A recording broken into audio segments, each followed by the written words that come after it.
Y bien, ante esta situación pensábamos que, como decía al comienzo, era preciso preguntarse si desde un planteamiento socialdemócrata era todavía posible ofrecer o tratar de ofrecer respuestas ante esta situación. La contribución por parte de Líneas Rojas, como os he dicho, fue la definición de 12 mensajes, 12 ideas fuerza que hemos venido desarrollando durante este tiempo y que hemos podido publicar en un medio de comunicación, en el blog Agenda Pública del diario.es, a quien agradecemos sinceramente esa facilidad que nos ha prestado para transmitir y hacer llegar este mensaje a muchísima más gente. Y bueno, contamos aquí con nuestra principal invitada, el director del diario.es, a quien imagino que todos conocéis, Ignacio Escolar. ¿Cómo estás? Muy bien, muchas gracias, Ignacio. Cualquiera de las dos, lo que te ame. Muy bien. Y bueno, pues antes de nada me gustaría que Ignacio Escolar, desde su plataforma privilegiada para conocer y observar la realidad y ofrecer una visión crítica de la misma, pues hiciese una reflexión sobre cómo ve la situación actual en España, la crisis de la democracia, qué propuestas cree que se echan en falta, que se podrían lanzar. Me ha interesado mucho vuestras 12 líneas rojas y sobre todo cómo la habéis jerarquizado porque es un tema fundamental, que es lo que también se ve en este vídeo, que es la igualdad económica, la igualdad de oportunidades y la lucha contra la acumulación de la riqueza por parte de unas pocas manos y la lucha contra la desigualdad. Yo creo que esa es la clave de la socialdemocracia. Y para mí la crisis de la socialdemocracia en España se resume en dos cosas. Hay una que va del libro, que es el 12 de mayo de 2010, que es el famoso discurso de Zapatero, cuando Zapatero, derrotado, se enfrenta al Parlamento para decir por mi culpa, por mi grandísima culpa, y hace todo aquello que llevaba desde hace un montón de años intentando hacer y que le presionaba a Europa y el FMI para que hiciese y que no había hecho. Y hay una más desconocida que yo creo que es el origen del verdadero problema, que es el 30 de junio de 2005. Es una fecha que probablemente algunos recordaréis porque fue el día en el cual se aprobó la ley de matrimonio homosexual. Es uno de los grandes hitos del gobierno de Zapatero, de los 8 años de Zapatero. Pero en ese mismo día, lo que sin duda es un éxito, y desde luego algo que hay que aplaudir para siempre al expresidente Zapatero, se esconde también el ya de Zapatero. Ese mismo día el Parlamento, con los votos de CiU, del PP, del PSOE y del PNV también, votó blindar la SICAP de las inspectores fiscales. El mismo día. Por la mañana se votó el matrimonio homosexual y por la tarde se votó que los inspectores fiscales dejaran de hurgar en las sociedades pantalla que utilizaban los ricos españoles para defraudar impuestos. Como imagino que sabéis, la SICAP es una herramienta de inversión teóricamente colectiva. Digo teóricamente porque en la práctica no lo es. En teoría, según cómo se justifica la existencia de la SICAP, consiste en que varios inversores se juntan, al menos 100 inversores se juntan, para entre todos jugar sus dineritos en bolsa y no pagan impuestos más que el 1% hasta que resuelven la sociedad y reparten los beneficios o las pérdidas y sobre eso pagan impuestos. Lo que te dicen los liberales, entre muchas comillas, es que eso está bien porque lo que hace es evitar que se paguen impuestos dos veces, ¿no? Porque al final, si la SICAP es una herramienta de gestión de patrimonio, ¿por qué tiene que pagar impuestos si luego ya la persona cuando saque el dinero los va a pagar otra vez? Es una trampa porque en realidad nadie saca el dinero de la SICAP. La SICAP se convierte en una sociedad patrimonial de las grandes fortunas de España y funcionan permitiendo que en vez de ser 100 los socios, trampean la ley para poner a un socio con el 99,9% de las acciones y lo que en el argot financiero llaman los mariachis, que es el 99% restante que acompaña al cantante solista. Mariachi se dedica a tocar la guitarra mientras el otro mueve el dinero, y si eres la Koplovich o si eres Amancio Ortega o si eres cualquiera de las grandes fortunas de este país, lo que haces es que todo tu patrimonio lo tienes ahí dentro, con lo cual nunca pagas impuestos por él y puedes gestionar tus participaciones industriales y empresariales sin pagar ningún impuesto sobre los beneficios. Es genial.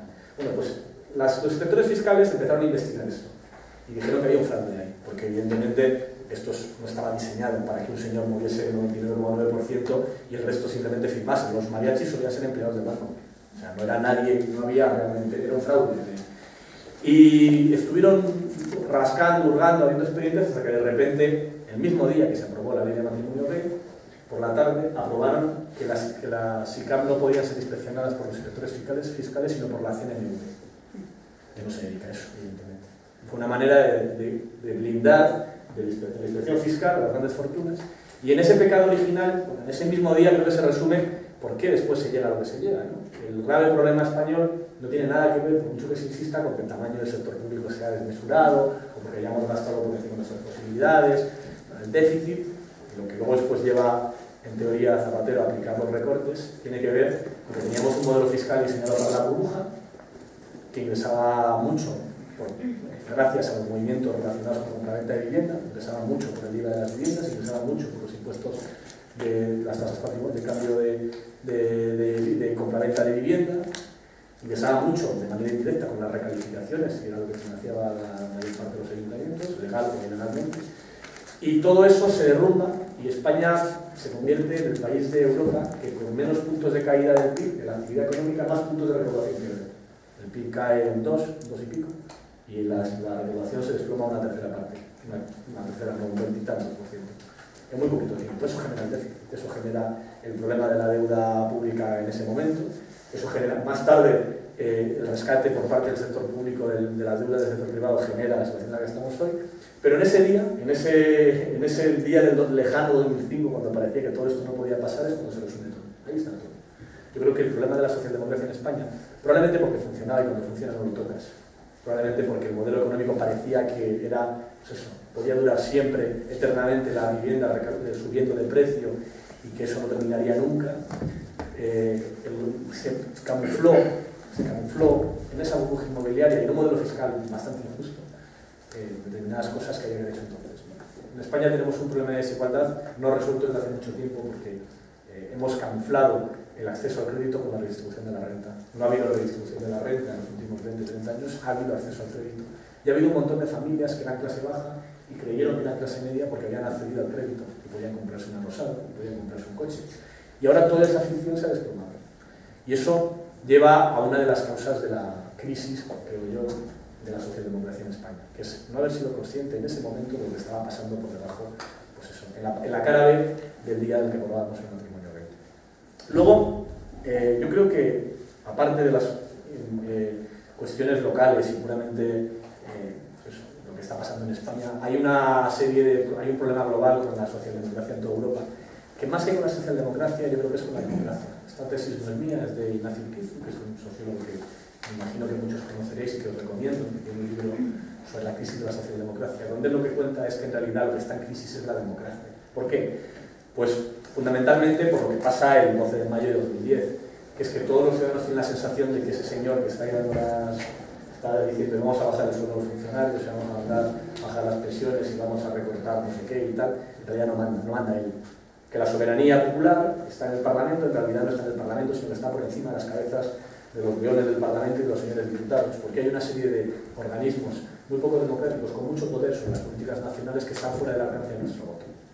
El fundamental, o el icónico, en el caso europeo, es el Banco Central Europeo, al cual nadie vota de forma directa, de forma indirecta tampoco le vota mucho, porque acaba siendo una negociación entre países ricos, en el cual está ya viciada de mano porque parte de una regla de funcionamiento en el cual el Banco Central Europeo está atado de las dos manos y tiene solo una capacidad muy inferior a lo que tienen otros bancos centrales. El Banco Central Europeo, a diferencia del Banco Central estadounidense, que es la Reserva Federal, o el banco que protege la libra en el Reino Unido, no es un prestador finalista, no puede prestar a los estados. No puede, en teoría, ahora están trampeando, pero no puede comprar deuda directamente a los estados como sí hace la Reserva Federal. La razón principal por la cual la deuda es tan cara de pagar en Europa o estaba tan alta los tipos, la prima de riesgo en Europa, era porque el Banco Central Europeo, en su definición, decía que solo se ocupaba de la inflación y no del crecimiento y no del bienestar de los ciudadanos. La idea de llevar a un organismo supuestamente tecnócrata, quitarle a la política y a la soberanía y a los ciudadanos la capacidad de decidir sobre algo tan importante como la política monetaria, es para empezar una idea un poco democrática, porque es como poner una sospecha sobre la gente. La gente no es buena, que la gente decida, no es bueno que la gente pueda, no vaya a ser que se pongan a imprimir moneda, no vaya a ser que sean irresponsables.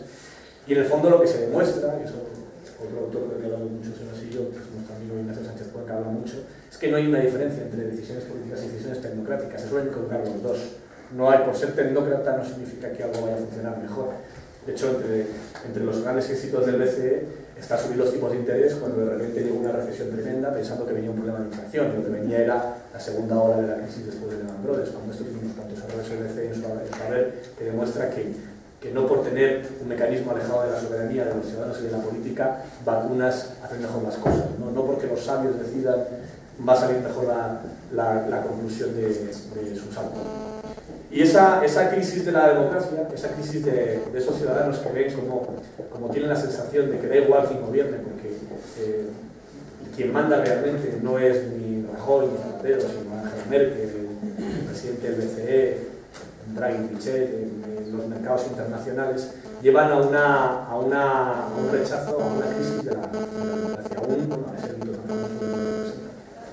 Porque da la sensación, o por lo menos los ciudadanos perciben, que no hay una relación directa entre el voto y el resultado, porque no pueden elegir entre una opción y otra, porque al final resulta que de repente las dos opciones acaban siendo la misma por orden ajeno al Parlamento.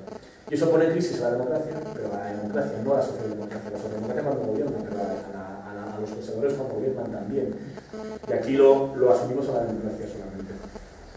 Además, hay una diferencia entre qué es la democracia o qué reivindica a la gente como democracia generacionalmente. Estadísticamente en España hay una barrera entre los 35 o 40 años para arriba para abajo. Los menores de 40 años, cuando hablan de democracia, hablan de libertades. Y los mayores de 40 años, cuando hablan de democracia en las encuestas, lo relacionan con prosperidad económica. Es muy distinto entender qué es democracia pensada como valores y qué es democracia pensada como algo que sirve para generar prosperidad económica. Y las exigencias son distintas. Y sin olvidar mucho más, que es una primera intervención muy larga, yo creo que todo esto se resume en un debate que la izquierda tenía planteado desde hace varios siglos, ¿no? Libertad, igualdad, solidaridad. Esta idea de cómo ordenas la ecuación, cómo ordenas cada uno de los tres componentes, de las tres ideas base, pues acaban dándote casi todas las recetas de los últimos 2 siglos, ¿no? Que es más importante, la libertad o la igualdad. Y al final la clave es que no existe libertad sin igualdad. No existe libertad sin igualdad, porque si tú generas una sociedad con tremendas desigualdades económicas, a la larga lo que generas es una oligarquía económico-empresarial, política, que manda por encima de los ciudadanos, que tiene capacidad para influir de forma muy directa en los medios de comunicación y de forma muy directa en los resultados electorales a través de los medios de comunicación y a través de la financiación de los partidos políticos. Con lo cual, la única manera de garantizar la libertad es garantizar la igualdad. Había una gran tesis hace 15, 20 años, ahora parece inocente, que decía que China, en el momento en que abriese la libertad económica, acabaría siendo una democracia, porque se decía entonces es incompatible la libertad económica con la libertad, si no se va a acompañar la libertad individual. Lamentablemente China ha demostrado que no es así, que se puede tener lo peor de ambos mundos, se puede tener lo peor de ese modelo capitalista con toda la desigualdad que genera y lo peor del modelo comunista con toda la problemas de libertades que genera para los ciudadanos, la falta de libertad para los ciudadanos. El riesgo está en que vayamos hacia un modelo chino, no que China vaya hacia un modelo occidental, que vayamos hacia un mundo en el cual las desigualdades sigan aumentando, esas desigualdades provoquen el auge de una élite económica empresarial que controle el poder más allá de los ciudadanos. Y sobre eso es lo que creo que tiene que actuar de forma más clara la socialdemocracia si quiere obtener una parte del futuro. Pues bueno, muchas gracias. A mí me acabas de dar un disgusto porque el 30 de julio de 2005 la Sociedad Mundial de Alegría lo era, yo estoy de acuerdo que lo fue, pero tiene un lado homosexual, seguro que también que la SICAP sale del sistema de control de los inspectores de Hacienda. Bien, yo creo que nos ha aportado elementos muy valiosos para el debate. Me gusta algo que has dicho, ¿no? Y que a veces se nos cuelan los discursos, ¿no? En el lenguaje, y es que cualquier planteamiento tecnocrático, solución tecnocrática, en realidad es una solución ideológica, ¿no? Y eso, bueno, yo creo que en Italia, por ejemplo, lo saben muy bien, ¿no? Y aquí deberíamos también aprender esa lección antes de que nos la enseñen. Bueno, yo creo que está bien planteado el debate. Borja, ¿tú qué crees? ¿O qué tienes que se encuentran las razones principales de lo que se ha reflejado en el vídeo, de lo que ha comentado Nacho Escolar? ¿Crees que de un planteamiento socialdemócrata habría posibilidad de afrontar estas cuestiones? Muchas gracias por esta presentarnos, compañero de Líneas Rojas, profesor de Derecho del Trabajo de la Universidad Autónoma de Madrid. Muchas gracias. Buenas tardes a todos. En realidad, lo que refleja el vídeo, lo que ha comentado Nacho, lo que has comentado tú antes, yo creo que por tratar de focalizar el problema que tenemos hoy en día en este país, el principal problema es la desigualdad. La desigualdad es el grave problema y hay que tratar de matizar un poco y ver las distintas vertientes de esa desigualdad. Porque es cierto que el impacto de la crisis económica ha agravado esas diferencias, ha agravado las desigualdades, el impacto de la crisis económica y la respuesta que se ha dado a la crisis económica, el crecimiento del paro y los recortes sociales agravan esas desigualdades, pero es muy importante, y antes lo apuntabas tú, es muy importante darse cuenta de lo que pasaba antes. Es decir, que durante un periodo largo, casi 15 años de crecimiento económico, de importante expansión económica, las desigualdades estaban estancadas, no conseguimos reducir la desigualdad. Bueno, esto lo que pone de manifiesto claramente es la pérdida de relevancia del factor, del elemento redistributivo. Y cuando tratamos de encontrar un ámbito donde esto se hace particularmente evidente, el estado de bienestar probablemente lo ilustra mejor que cualquier otro, ¿no? Entonces, tratemos de ver la crisis y el impacto de la crisis desde la perspectiva del estado de bienestar, ¿no? Y del agravamiento de esa desigualdad. Es evidente que el estado de bienestar es la seña de identidad de la socialdemocracia. Y lo es en la medida en que permite la consecución de dos grandes fines, o dos grandes objetivos, que son la igualdad de oportunidades y la cohesión social. O si se quiere, o por precisar, una igualdad de oportunidades que preserve la dignidad de las personas ante las desigualdades que esa igualdad de oportunidades genera, ¿no?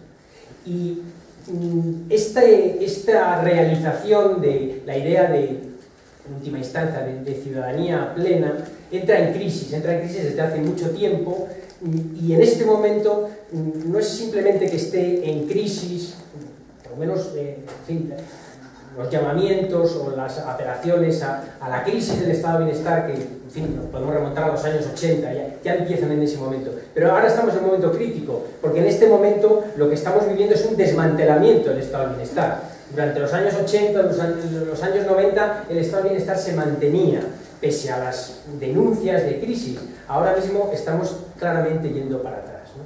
Entonces tratemos de entender por qué se produce este fenómeno, o cuáles son los problemas que produce esta regresión. Y aquí, si hablamos de Europa, en fin, personificándolo en España, ¿no? Nos encontramos con que el principal problema, uno de los principales problemas, es la debilidad de la socialdemocracia, de la izquierda, en la defensa del estado de bienestar. La izquierda ha perdido el discurso en este ámbito. No tiene un discurso, tiene un contradiscurso. Ha aceptado unos valores aparentemente novedosos, pero que en el fondo tienen un claro sesgo neoliberal, y ha arrinconado un elemento fundamental del que hablaba antes, ¿no? Que es la redistribución. La redistribución se ha convertido en un concepto anticuado. Este es el principal problema, este es el primer problema. A continuación, con este problema de partida, nos encontramos con el estallido de la crisis. La crisis estalla y esto nos conduce, primero, a que en mayo de 2010 un gobernante socialdemócrata considere que se pueden congelar las pensiones sin plantearse la recuperación del impuesto del patrimonio. Que se producirá, pero se producirá mucho tiempo después. Esa decisión se toma. Esto es muy sintomático de ese problema. Y a partir de ahí, con ello, lo que hacemos es allanar el terreno para la llegada de una derecha que llega al poder un año y medio después, sin escrúpulos, sin complejos, que utiliza la crisis como coartada para plantear un cambio de modelo de sociedad. Un modelo de sociedad en el que lo público es cuestionado en la medida en que, bueno, representa una forma de integración, una forma de redistribución de la riqueza, ¿no? Bueno, desde líneas rojas, nuestras líneas rojas, parte de nuestras líneas rojas, todas están inspiradas por esto, pero hay un bloque específicamente referido al estado de bienestar, o a lo que podemos considerar como la reivindicación del estado de bienestar, ¿no? Y esto parte primero del convencimiento de que a una gran parte de la población, a la mayoría de la población siente un fuerte apego por los valores que representa el estado de bienestar, por el pacto social que hace posible la creación de ese estado de bienestar.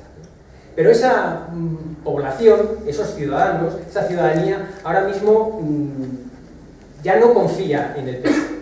Y no confía en el PSOE porque se siente traicionada. Nos remontamos a mayo de 2010 como momento crítico, ¿no? Como el momento en el que Zapatero se cae del caballo y con él se cae la democracia definitiva, no sé si definitivamente, esperemos que no, en España, ¿no? Bueno, y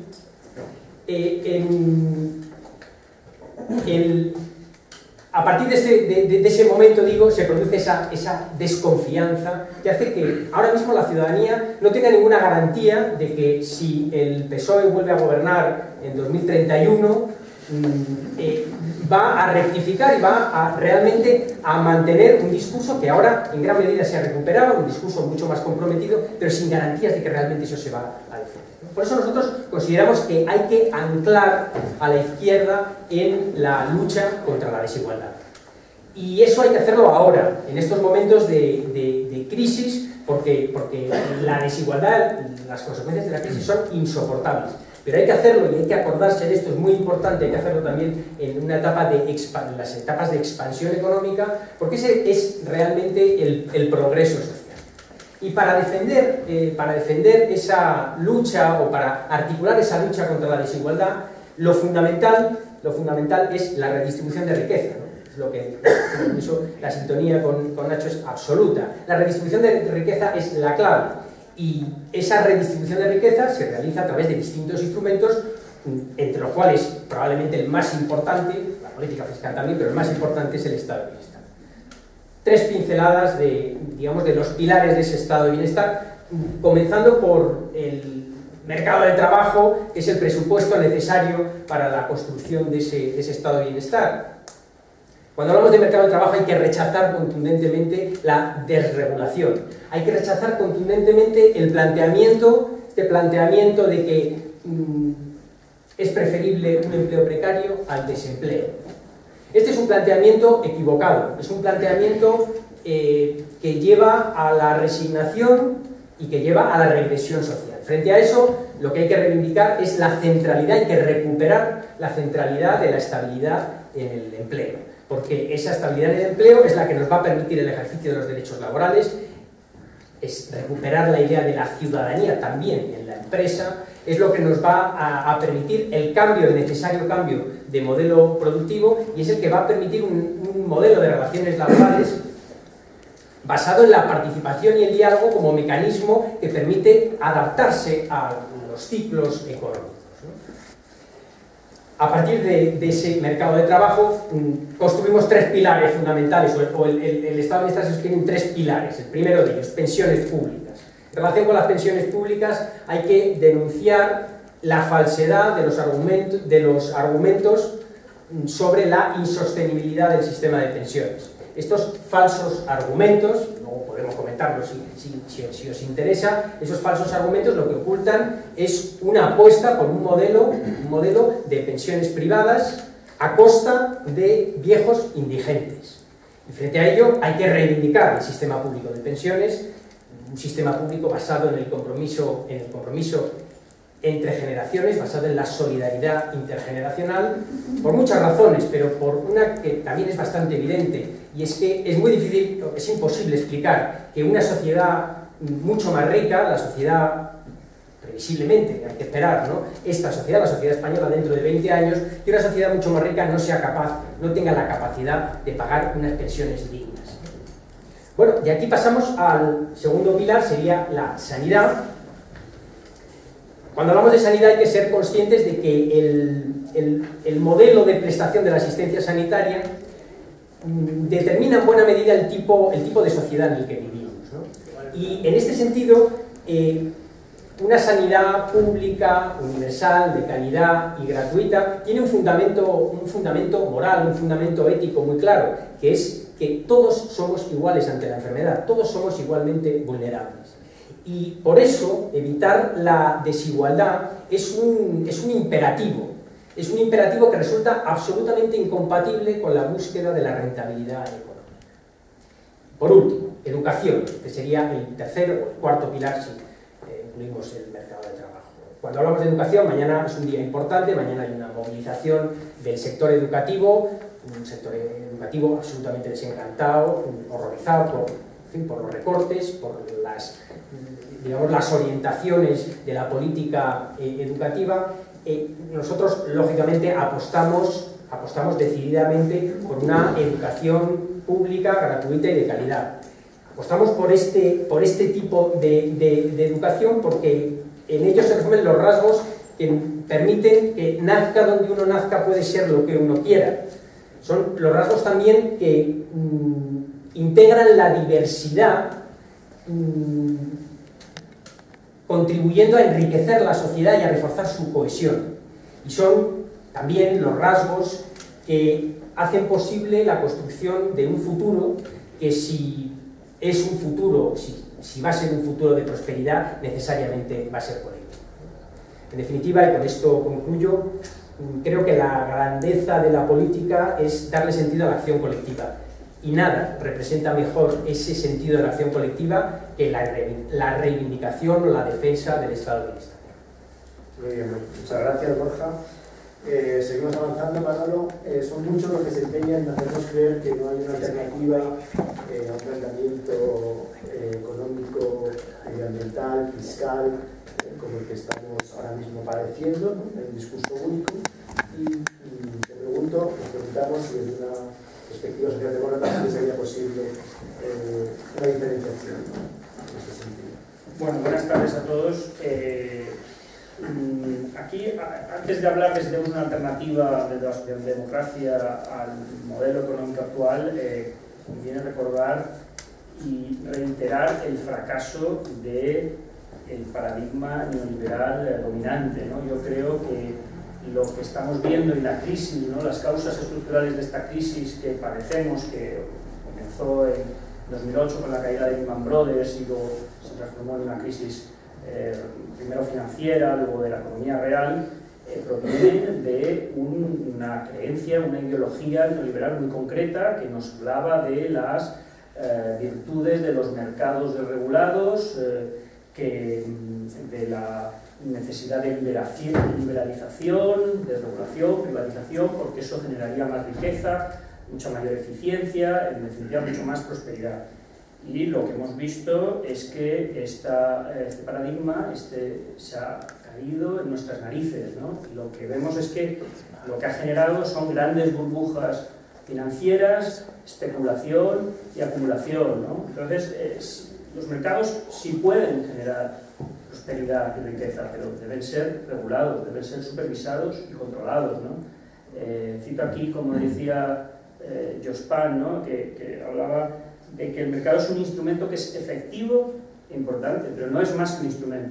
Entonces, una primera idea es constatar el fracaso de esta ideología que enaltece al mercado por encima de todo, ¿no? Es decir, nosotros podemos creer y aceptar la sociedad del mercado, perdón, la economía del mercado, pero no la sociedad del mercado.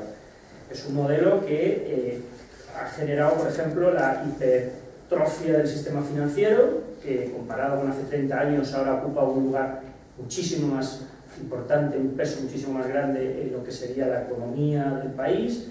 Es un modelo depredador e intensivo, de consumo intensivo de energía y recursos naturales, muy dañino para el medio ambiente. Es un modelo que genera endeudamiento, enorme desigualdad. Y también es cierto que en esta globalización liberalizadora de grandes mercados integrados hay oportunidades y hay vencedores. No podemos olvidar que hay países que hasta hace unos pocos años tenían a un gran porcentaje de la población en la pobreza, que han sido capaces de sacar a mucha gente de la pobreza. Es decir, esa es la otra cara de la moneda en cuanto a las oportunidades que este modelo de crecimiento global genera.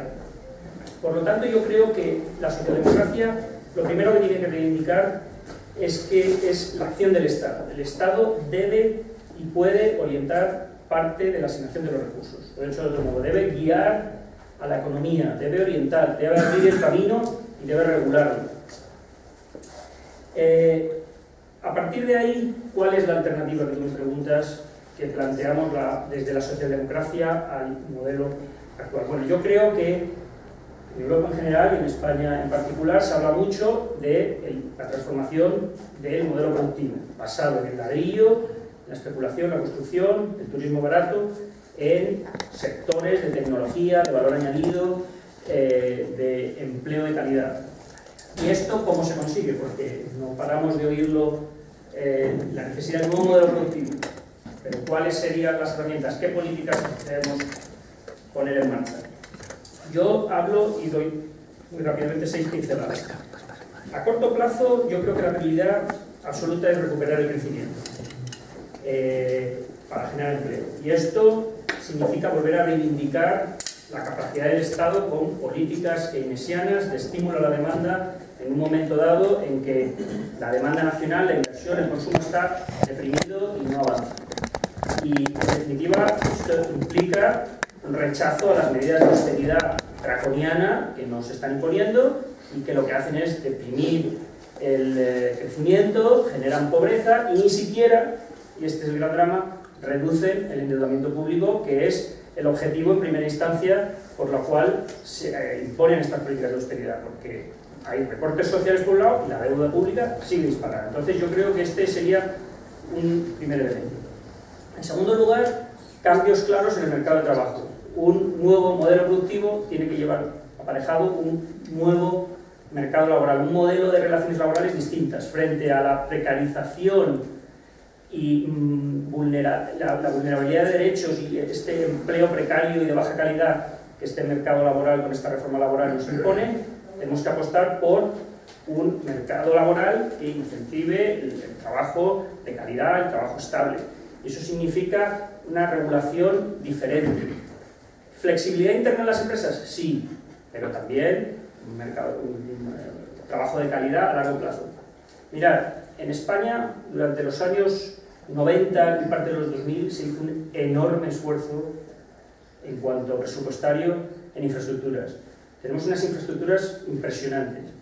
Ese mismo esfuerzo que hoy se puso en cuanto a capacidad política, acción y recursos financieros, ahora hay que enfocarlo, hay que orientarlo a formar, reformar a todos esos desempleados que hay, particularmente los de largo plazo que se han quedado en la cuneta con la construcción, para volver a reciclarlos e integrarlos. Tenemos 2 millones de personas que están fuera del mercado laboral con riesgo altísimo de marginación. España lo puede hacer, lo ha hecho en las infraestructuras y tenemos algunas de las mejores infraestructuras del mundo. Ahora hay que olvidarse de las infraestructuras, ya las tenemos. El esfuerzo tiene que estar ahí. Tercer punto, sistema financiero, y voy muy rápido.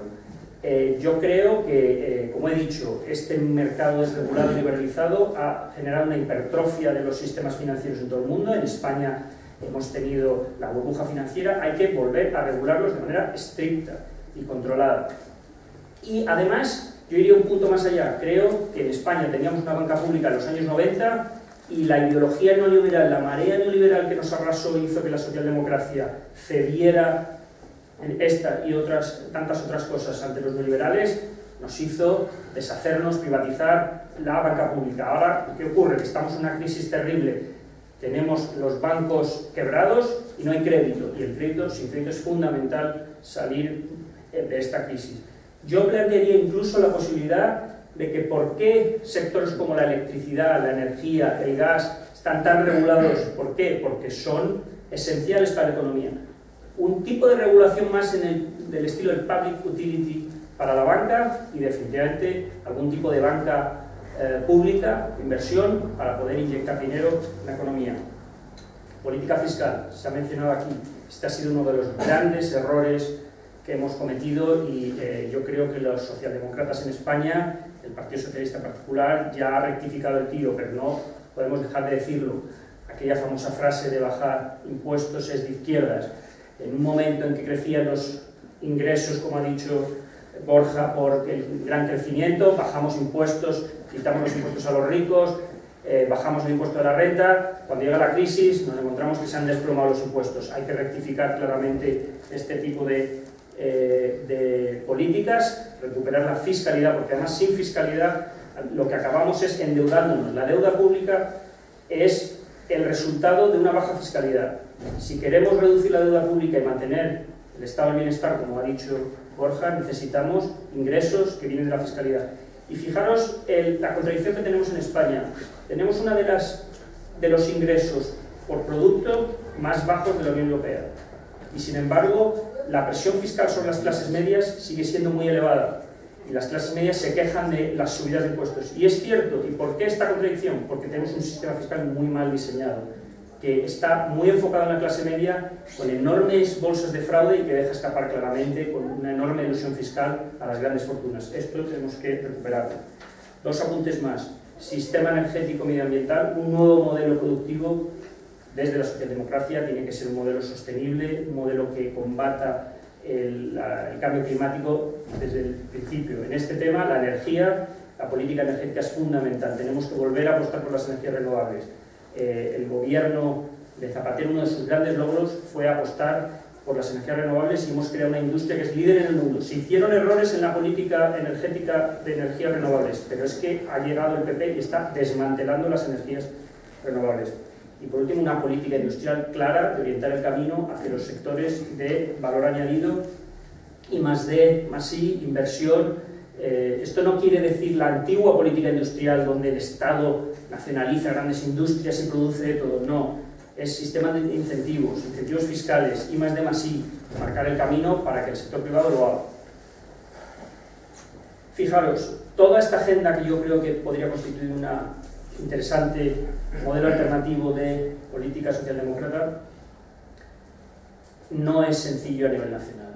Todo esto que os digo, hay límites y enormes límites para los Estados-nación en la globalización en la que nos encontramos y en la Unión Europea. Hoy en día estamos en una unión monetaria. Eso significa que el Estado no tiene política cambiaria, no controla los tipos de interés, no controla la política monetaria, no controla la política comercial. Tiene enormes dificultades para límites que le imponen en cuanto a la política presupuestaria.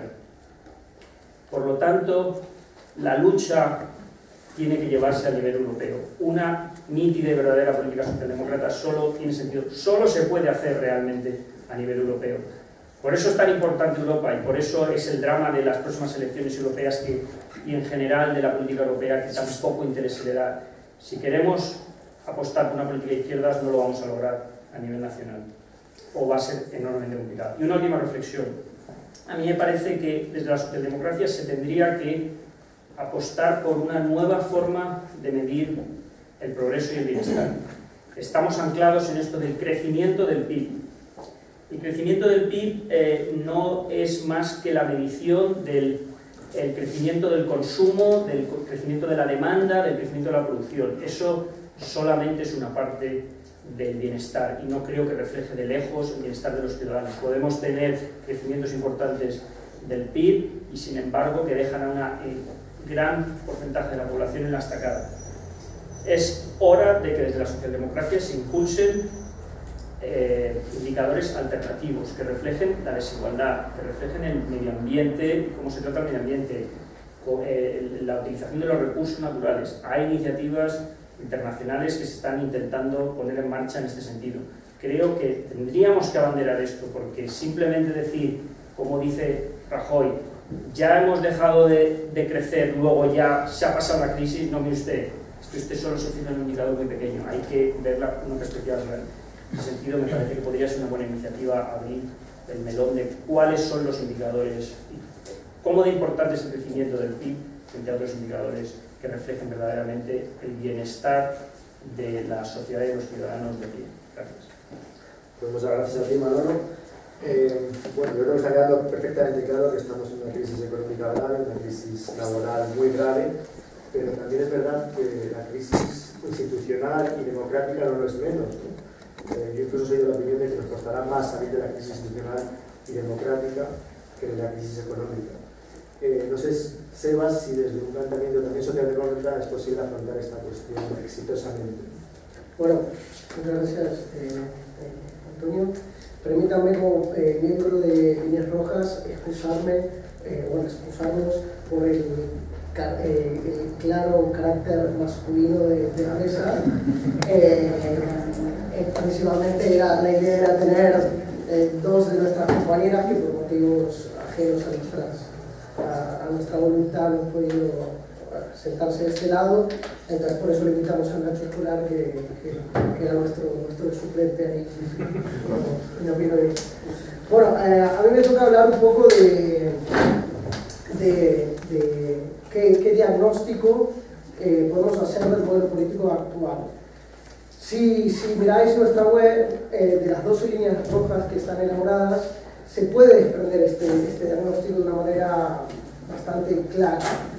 En primer lugar, podemos decir que hay una conjunción básicamente de dos procesos que han hecho que este diagnóstico que desprendemos de las 12 líneas rojas sea bastante preocupante para los principios de la socialdemocracia.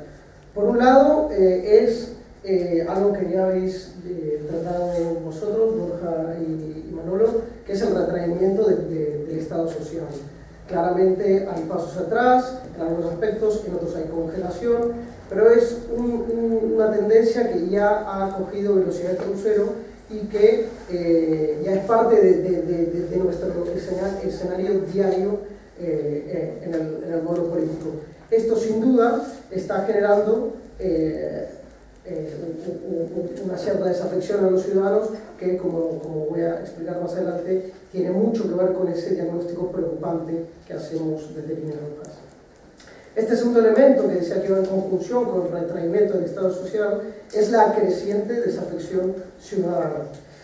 Es decir, el desapego, la desconfianza y, en definitiva, la falta de legitimidad política que están teniendo las instituciones políticas, los partidos políticos en concreto, y en general, y no menos importante, de hecho mucho más importante, lo que es la democracia representativa.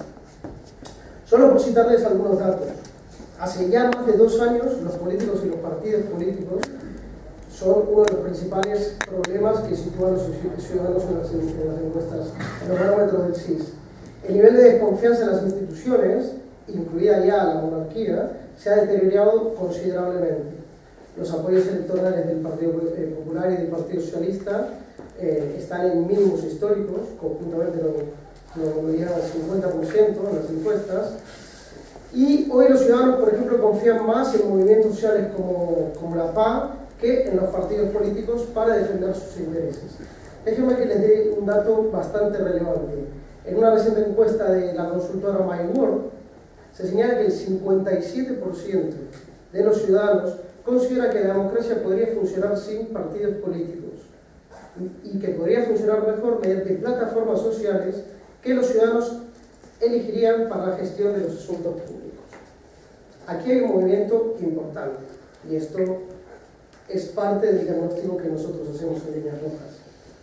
A estos datos podemos sumar cómo han contribuido a la desafección ciudadana, incumplimientos electorales, falta de transparencia, escasa rendición de cuentas, límites en la participación política más allá de los partidos políticos. Cuando digo límites en la participación política me refiero a una real capacidad de influencia en la toma de decisiones, la connivencia con casos de corrupción y una cuestión que ya ha salido, que es el abandono del discurso ideológico por parte de la socialdemocracia por el pragmatismo de los supuestamente responsables.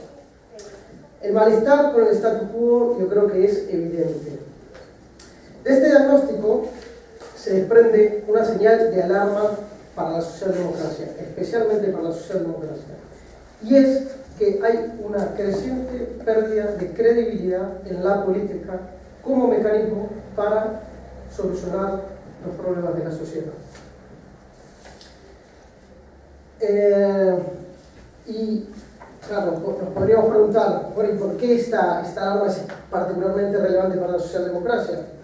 Pues bien, porque si recordamos un poco qué es la socialdemocracia, nos daremos cuenta que el problema no solo es tan profundo como decía tú, Nacho, en la democracia, pero atañe particularmente a los partidos socialdemócratas o a la filosofía socialdemócrata.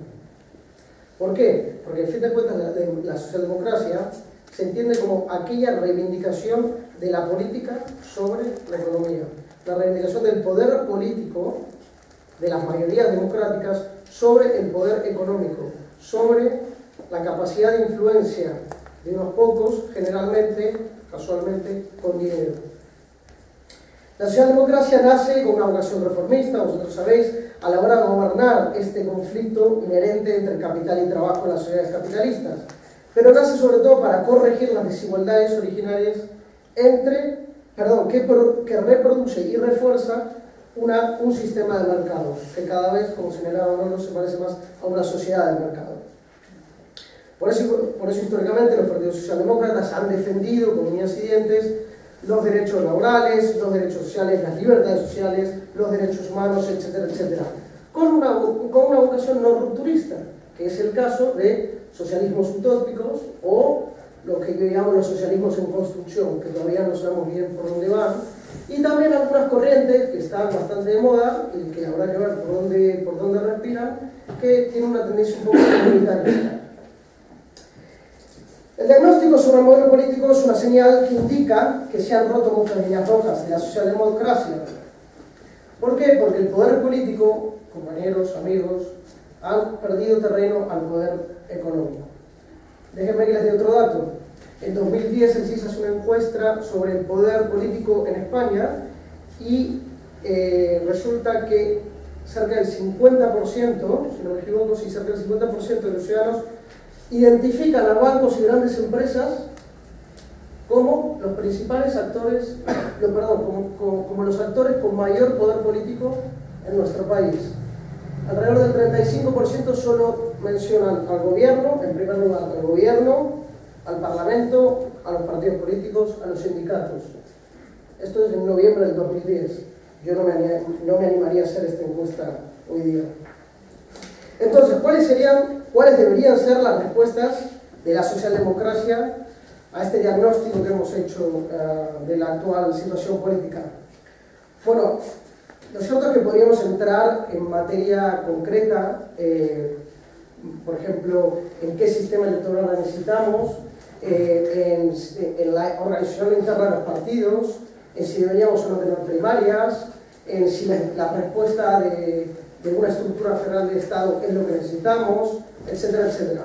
Pero bueno, yo creo que este no es el foro y es tarde y nos aburriríamos. Pero sí me gustaría entonar un poco la melodía que debería sonar a la hora de pensar en una renovación del proyecto socialdemócrata. Esta melodía creo que debería tener como principal objetivo recuperar la creencia de que la política es el mecanismo para gobernar nuestro destino. Esto suena muy filosófico, suena muy bluff, pero eso sí es simple, que no es el dinero, que no es los contactos de familiares, de amigos, que no es la trampa fuera de la ley. La política es el mecanismo que debe gobernar nuestro destino. Es necesario poder recuperar esta centralidad del poder político. ¿Cómo? Pues aquí mis compañeros han hablado de varios aspectos, pero bueno, yo quizá me repito, pero me gustaría remarcar que sin duda uno de ellos es regulando los mercados, gobernando la economía allí donde por sí sola genera y reproduce privilegios y desigualdades. Esto no debería, como señalaba Manolo, estar reñido con eficiencia, equidad, libertad, etcétera, etcétera. Creando reglas de transparencia y control que prevengan la captura de la regulación por parte de intereses particulares. Y también, para recordar la centralidad de la política, deberíamos romper con esa estructura de privilegios, como señalaba Nacho en el caso de la SICAP, que no hacen más también que reproducir las desigualdades de nuestra sociedad. Manolo también ha hablado del sistema fiscal, que sin duda una forma muy fácil de identificar a través de las excepciones fiscales y estas cosas, una fuente clara de privilegios en nuestra sociedad. En definitiva, se trata de reforzar las políticas redistributivas, coincido totalmente con Borja, pero, atención, también hay que prestar mucha atención a las políticas de predistribución, es decir, crear reglas que hagan que el mercado, que los resultados que produce el mercado ya de por sí tengan efectos más igualitarios. Es decir, el Estado y con las políticas redistributivas llega y intenta solventar los problemas de distribución con sus políticas redistributivas. Pero también existen reglas de regulación fundamentalmente previas a esa intervención del Estado que hagan que el mercado per se genere resultados más igualitarios. Ahora, déjenme decir una última cosa. Devolver la centralidad del poder político ya no se puede hacer con la política desde arriba. Aquí, particularmente en España, y en cierta forma hay un paralelismo en otros países europeos, hay una demanda clara de regeneración democrática. Por tanto, yo creo que esto que estamos hablando aquí ya no podemos volver al peso de los 80. Aquí ya estamos en otro escenario. Esto hay que tenerlo, yo creo que hay que tenerlo muy claro. La socialdemocracia lo tiene que tener muy claro. Por tanto, el proyecto de renovación socialdemócrata tiene que gobernar los mercados por arriba, pero tiene que crear mecanismos que canalicen la voz de los ciudadanos desde abajo para contribuir a recuperar la política. Permítanme terminar con una reflexión final. Hace unos días leía un artículo de un filósofo, Javier Gomá, que bueno, realmente no sé si es socialdemócrata o no, pero la cuestión es que reflexionaba en El País, en un artículo del 2011, sobre de dónde se origina el saber culto, ¿no? De dónde viene un hombre culto. Y decía que proviene de la capacidad de estupefacción que los hombres hombres y mujeres podemos llegar a tener. Entonces contaba y lo ilustraba muy bien con cómo de repente un hombre se mira a su brazo y dice, ¿y esto de dónde ha salido? O sea, se contempla y dice, nunca me había preguntado, pero ¿qué hace este brazo aquí? ¿Qué es? Y esto le permite un autoconocimiento y una capacidad de cierta crítica.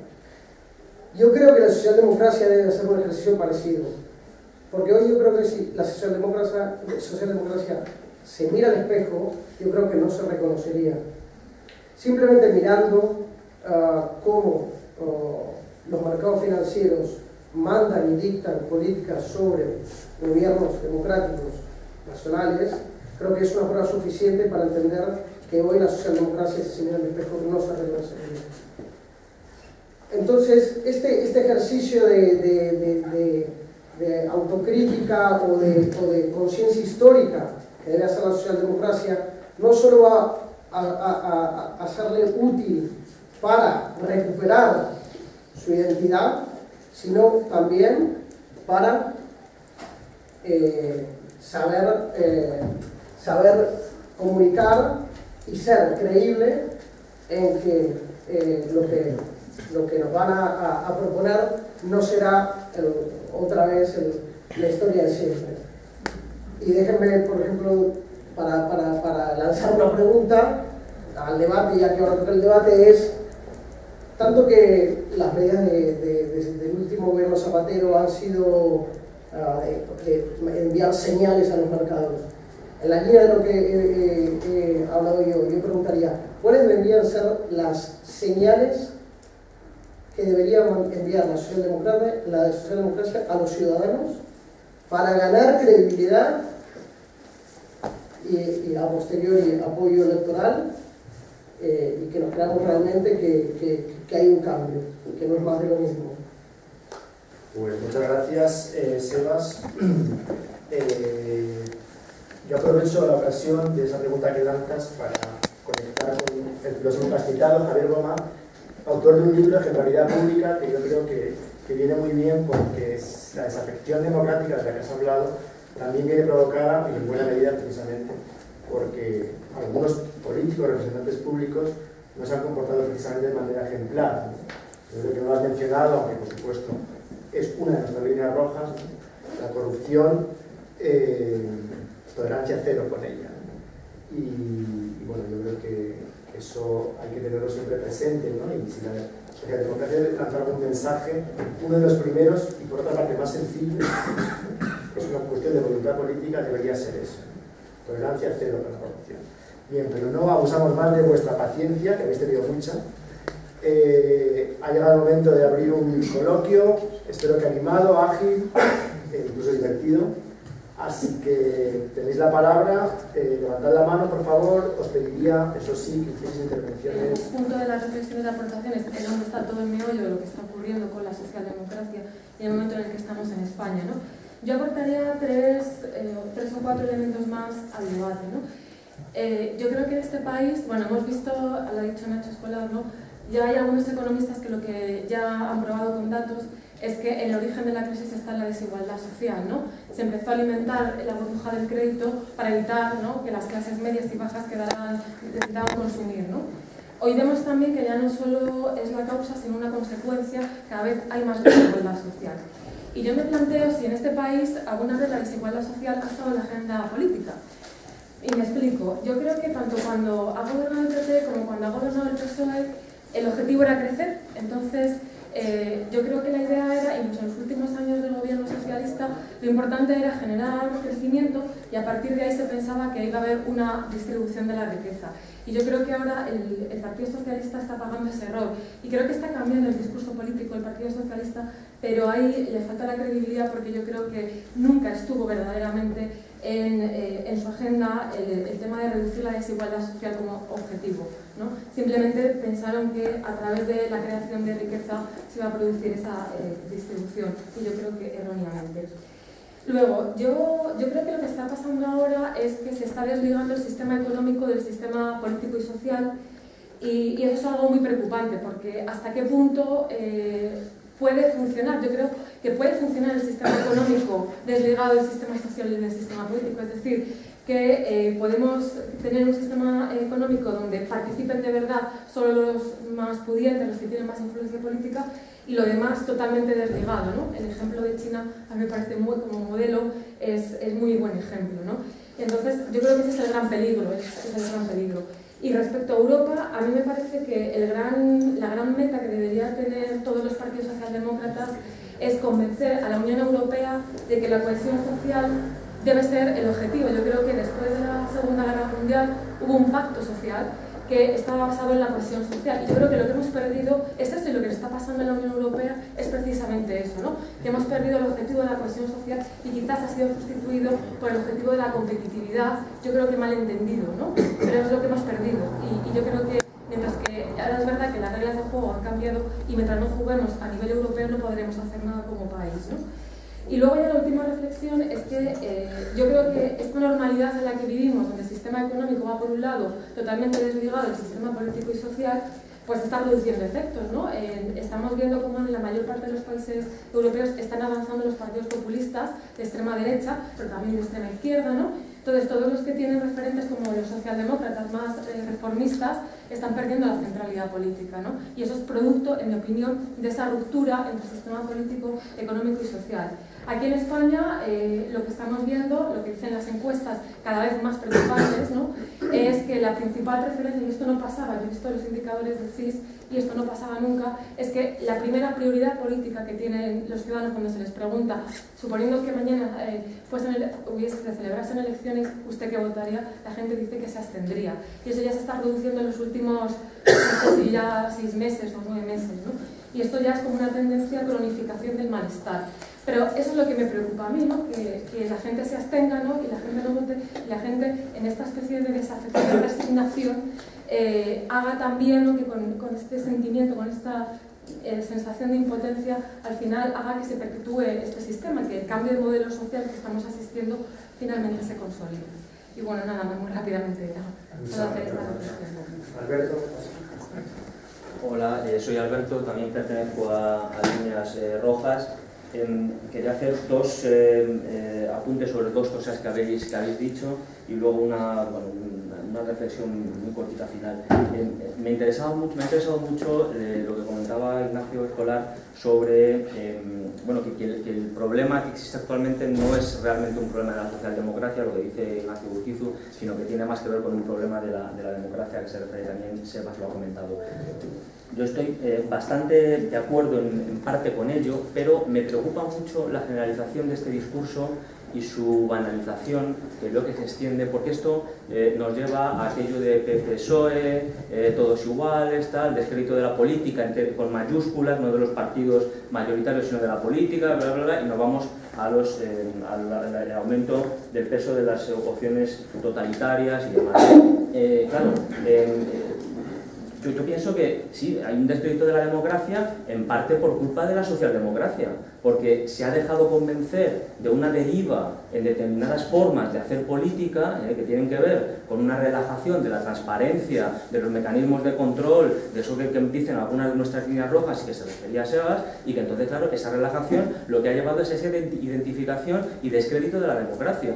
Pero sí, nosotros una de las líneas rojas que tenemos es que precisamente en varias de ellas hay que marcar, la socialdemocracia debe marcar que ese descrédito de la democracia no puede producirse porque es consustancial su defensa con la propia socialdemocracia. Dicho de otra manera, quien está conforme, quien está a gusto con este descrédito de la democracia es la derecha. Porque lo que tú comentabas antes, claro, desde Europa nos vienen paradigmas y nos vienen medidas que vienen impuestas y no podemos gobernar y hay un descrédito. Pero es que es la derecha la que gobierna en Europa. Lo que queremos es que llegue la izquierda a gobernar en España y en Europa para que desde Europa haga unas políticas y cómodas para la derecha y cómodas para los ciudadanos. Creo que esto es importante decirlo para que no se generalice esta impresión de que descrédito de la democracia, todos los partidos hacen lo mismo si quieren, si no quieren no hacen lo mismo. Yo no creo que los partidos hagan lo mismo. Lo sé. Y lo que estaba diagnosticando, lo que está pasando, y estamos de acuerdo, es que el ciudadano común percibe esa situación. La sensación de, bueno, yo había votado por una acción política y de repente hay algo que sobrevuela al presidente del gobierno. Podemos discutir y es eterno, y probablemente tengo mucha curiosidad por leer a Zapatero en los próximos días, con el nuevo libro que habla de esto, de si hizo lo que no le quedaba más remedio que hacer o puso algo de su parte, o fue un poco, no sé, o sea, los dos ejemplos perfectos. ¿Cómo puede recortar las pensiones sin recuperar el impuesto de patrimonio? Decía, ¿te daba Europa la cifra o te daba la receta? Yo quiero saber. Pero lo que es evidente es que sea la cifra, sea la receta, hubo una imposición externa por encima de la cabeza del presidente del gobierno, por encima de la cabeza de todos los ciudadanos españoles, a seguir determinadas vías. Y que estaba condicionado la ayuda financiera indirecta a través del BCE a que se tomasen determinadas decisiones, a pesar de que algunas de ellas eran completamente equivocadas, ¿no? Había cosas en las, no sé, algunas pensiones era una cifra ridícula comparada con todo lo que se estaba haciendo, y que 500 millones, y que, no sé, hoy hemos dado un dato. Solamente la Comunidad Valenciana en rescatar a los clubes de fútbol valencianos ha gastado 350 millones, o sea que había otros sitios de sacar 1.500 millones en el fútbol, simplemente, ¿no? O en la partida de la iglesia, o en el impuesto de patrimonio, o en un montón de cosas más. Y al final era, lo que falta por determinar es qué pasó en esos años, si fue una A o B o una mezcla de ambas, si fue una imposición perfecta, si fue no queda otra salida, si fue la necesidad del presidente de no pasar a la historia como el presidente rescatado, lo que le lleva pues, al final a la locura de la reforma constitucional, por ejemplo. Pero en cualquier caso, eso es clave lo que pasa después, yo creo. Pero en cualquier caso lo que llevas es a una sensación generalizada de descrédito de la política. Porque dices, bueno, ¿para qué más da este ejercicio al final mandan los mismos? ¿Qué más da esta cosa de vamos a votar unos a otros y al final resulta que te sobrevuela por encima Merkel o te sobrevuela por encima mandándote una carta a Trichet, y es de verdad eso lo que define cuál es la política fiscal del país, que es la clave de la política mayúscula, la política económica. Yo creo que contra eso evidentemente hay que plantear, mirando un poco como decías tú, Marta, sobre qué se puede hacer, pues tiene mucho que ver con credibilidad democrática. Y luego una reflexión, lo dejo ahí para que no comentamos esto en un acto antisistema. Si el problema son las ideas y no las personas, puede una persona defender distintas ideas y ser creíble. ¿No? Yo tengo mis dudas, yo creo que no. Es muy difícil ser creíble defendiendo ideas distintas. Y la reforma de la fuerza de la credibilidad del Partido Socialista, y una facilidad tremenda, tiene mucho que ver con ese problema, con el problema de la credibilidad. El problema de cómo el Partido Socialista es incapaz de recuperar la credibilidad de esos electores y de los ciudadanos de la oposición, a pesar del desastre absoluto que está siendo la política del Partido Popular para todos los españoles y concretamente para las bases sociales, para el votante socialista, ¿no? Que vive muy directamente todo lo que está pasando, lo que está por ahí en las calles. Muy rápidamente, porque... Sí, es que no había terminado, quería decir otra cosa también respecto a esto de la credibilidad del Partido Socialista que también había sacado, ¿no? Yo creo que la credibilidad del Partido Socialista no la va a conseguir solamente con un buen programa económico. económico, político. Yo creo que, me lo comentaba antes Manolo, en las medidas que ha plasmado en el documento de la conferencia política hay un cambio muy importante. Evidentemente hay cosas que están francamente bien y que van en esta línea que nosotros decíamos de las 12 líneas rojas. El problema es que con eso solamente no va a ganar la credibilidad, porque Borja lo comentaba, la gente se pregunta, pero si llega al gobierno y luego se va a rodear de un equipo económico que le va a decir que no puede hacer determinadas cosas porque en Europa no se lo permiten. Necesita un plus, algo más de credibilidad, y yo creo que debería empezar a plantearse algo que en el programa político, en el programa electoral que lleve, sea una especie de compromiso con los ciudadanos. Se ha perdido la idea de programa electoral, compromiso con los ciudadanos, y yo creo que debería plantear algo. A lo mejor Zapatero, si hubiera llevado en el programa electoral en 2010 algo que dijera que si determinadas cuestiones afectaban a estas líneas rojas, hacía un referéndum para debatirlas, pues no hubiera tenido que llegar a ese punto. Yo creo que ahora muchos pensamos que debería haberlo hecho en aquel momento para no llegar a esta autoinmolación en la que nos cuente lo que nos cuenta, y me da más que lo que tú dices, curiosidad, me da un poco de pánico de ver lo que nos puede decir. Y luego simplemente, muy rápidamente, la reflexión que iba a decir. Yo creo que la crisis algo nos ha enseñado, que es que absolutamente todo se puede cambiar, todo se puede cambiar. El Partido Socialista debería preguntarse si muchas de las cosas que piensa que si llega al gobierno no va a poder hacer, piensa que no las va a poder hacer, porque de verdad no se puede, o porque los que le rodean y algunos de ellos piensan que no se puede o no quieren. Debería preguntárselo antes de acceder al gobierno. Gracias. Enrique. Sí, yo creo que somos todavía un poco benevolentes en el análisis. ¿Y benevolentes en qué sentido? En el sentido que Borja, yo creo que lo situó, el tema de la distribución de la riqueza y de la distribución de la renta y de la lucha contra las desigualdades debe ser una constante en la política socialdemócrata, pero nosotros llevamos cerca de 20 y tantos años o 25 años donde estas políticas no se desarrollan. O sea, es escandaloso que desde el año 95 la relación entre las rentas del trabajo y el excedente empresarial haya ido permanentemente a favor del excedente empresarial, independientemente de que hubiese gobierno socialista o gobierno de la derecha. Yo creo que este es un tema sustancial y tiene que ver con que la socialdemocracia desde hace muchos años actúa sobre la superficie de los problemas. Y la superficie de los problemas, ¿qué es? Cuando la economía va bien y hay excedentes, distribuye de otra forma diferente a la derecha, pero en ningún caso ataco los núcleos de poder económico y fácticos estables. O sea, y es una constante. O sea, la posición de cualquier dirigente socialdemócrata de las últimas décadas en Europa está infinitamente más a la derecha que el ala derecha de la socialdemocracia de los años de comienzos de siglo, sea Bernstein, Vandenberg o cualquiera de ellos, o Stern. O sea, el tema de fondo es que la socialdemocracia no acaba de entrar al núcleo del debate por el poder económico. Cuando hay condiciones, redistribuye de una forma, construye de una forma, y eso está muy bien para la sociedad, pero cuando las condiciones son de otras características, recula de forma sistemática y no enfrenta en ningún caso. Y además no solo no enfrenta, sino no se enfrenta a la sociedad para plantearle la realidad del problema. Y este caso del famoso 10 de mayo es un caso evidente. Si ahí se recurre a medidas políticas de apelar a la ciudadanía en esa situación, estoy absolutamente convencido que la discusión con la Unión Europea había cambiado en ese momento. Fijaros un detalle. Simplemente Papandreou amenazó con un referéndum, se lo cargaron, evidentemente, pero porque había propuesto una medida política de apelación a la democracia. Ojo, yo creo que esto es décadas de actuar de esta manera. O sea, décadas de actuar cuando hay favorabilidad a redistribuir o a generar toda una serie, se hace, a diferencia de la derecha, que lo utiliza para buscar un nuevo nicho de negocio, pero cuando hay que entrar a redistribuir en serio, por ejemplo, con el tema del estado del bienestar. El estado del bienestar, y una vez en la agrupación lo discutíamos, no es un concepto presupuestario. No es que tú organizas el presupuesto general del Estado en función de los servicios del estado del bienestar. Es un problema de rentas. Es un problema de que tú distribuyes la renta, no el presupuesto, de forma diferente. Es decir, atacas privilegios. Y esto es lo que no se ha hecho, pero de forma generalizada. O sea, porque lo de la SICAP tiene... O sea, el pavor de Elena Salgado a tocar la SICAP estaba explicitado una y otra vez.